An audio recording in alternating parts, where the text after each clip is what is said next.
ঘুম থেকে উঠে ঈশ্বরের কাছে কিভাবে প্রার্থনা করবেন? প্রভু, তোমার ভালোবাসা অবিশ্বাস্য। তুমি আমাকে ভালোবাসো যখন তার কোনো অর্থ হয় না।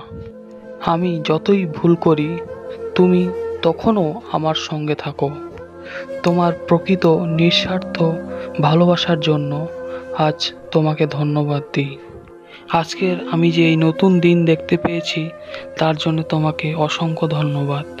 অনেক মানুষ এই দিন দেখতে পায় না, কিন্তু তুমি আমার মতন পাপীকে এই দিন দেখতে সাহায্য করেছো। আজকের এই নতুন দিনের সকল দায়িত্বভার তুমি নাও এবং তোমার স্বর্গদূত দ্বারা আমাকে বেষ্টন করে রাখো। আজকের আমার যাবতীয় সকল কাজে তুমি আশীর্বাদে পরিপূর্ণ করো। তুমি আমার সকল প্রার্থনা শ্রবণ করেছো এবং উত্তর দিয়েছো, তাই তোমাকে ধন্যবাদ। প্রার্থনা প্রভু যিশু তোমার নামে চাই। আমেন।